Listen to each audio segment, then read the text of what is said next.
Pittsburgh, the University of Pittsburgh had this big conference, I think, in 2010, where they talked about, I think, race and diversity. Yes, yes. Mm-hmm. And one of the speakers there said something like, young black men don't have like the father to tell them this is how you get from where you are to where you should be. And I think that's really the problem there is that if, one of my goals after I graduate from college is to create a step saying, okay, this is where you are, but this is how you can succeed in America. You know, I think many of these kids have like, they don't even know the steps. Okay, this is how you apply for college. This is how you dress up for work. There was a job I had in Mount Lebanon, a sales job, and I noticed something that really like has been with me today.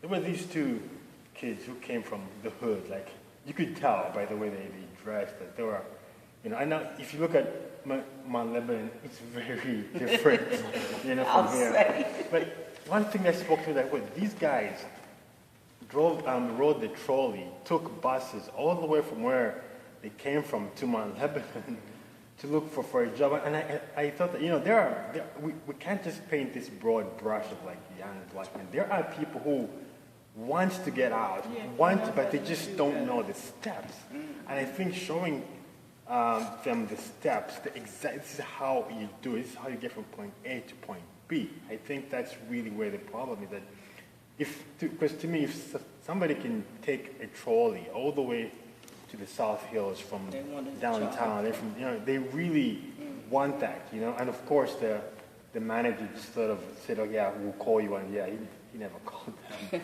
you know. And I feel like even if they had been dressed, you know, to the nines, you know, a lot of times the stereotypes it stops at the skin color.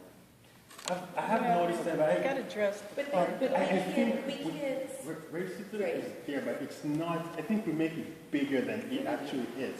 It's there, but it can be beaten. There are ways to get around it. Sure. You have to put on clothes. Like for me, I've realized that if you're a black guy, you get rejected more than say a comparable white guy. But the way I overcome that is by simply applying to more jobs than the average person. There's a guy will take care of you. I've never been unemployed for long enough because I've noticed that, well, if this is an obstacle, there are always ways to get around it. Absolutely, and I think these are nice segues into, and I'm all about warm and fuzzy, but it is Saturday and I'm sure everyone has commitments. So if we want to talk about the real tangible next steps, I think that one of the real tangible next steps is Jerome is going to convene another 2